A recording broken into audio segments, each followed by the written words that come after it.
1 Corinthians chapter 9. Am I not free?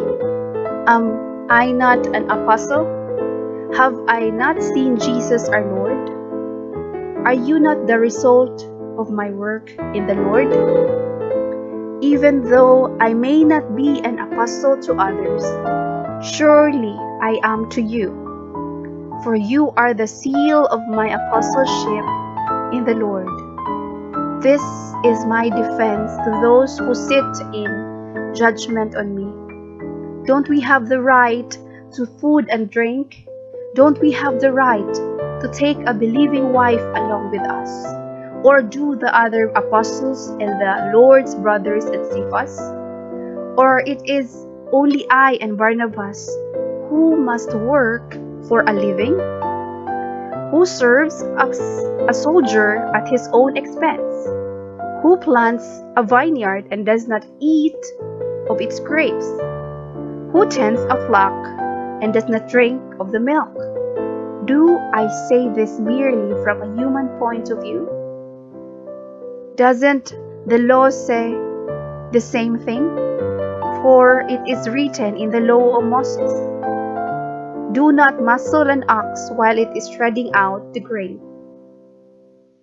It is about oxen that God is concerned. Surely He says this for us, doesn't He? Yes, this was written for us, because when the plowman plows and the thresher threshes, they ought to do so in the hope of sharing in the harvest. If we have sown spiritual seed among you, is it too much if we reap a material harvest from you? If others have this right of support from you, shouldn't we have it all the more? But we did not use this right. On the contrary, we put up with anything rather than hinder the gospel of Christ. Don't you know that those who work in the temple get their food from the temple, and those who serve at the altar share in what is offered on the altar? In the same way, the Lord has commanded that those who preach the gospel should receive their living from the gospel. But I have not used any of these rights, and I am not writing this in the hope that you will do such things for me. I would rather die than have anyone deprive me of this boast. Yet when I preach the gospel, I cannot boast, for I am compelled to preach. Woe to me if I do not preach the gospel. If I preach voluntarily, I have a reward.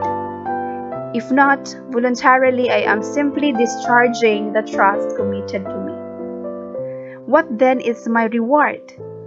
Just this, that is, in preaching the gospel, I may offer it free of charge, so not make use of my rights in preaching it. Though I am free and belong to no man, I make myself a slave to everyone, to win as many as possible. To the Jews, I became like a Jew, to win the Jews. To those under the law, I became like one under the law, though I myself am not under the law, so as to win those under the law.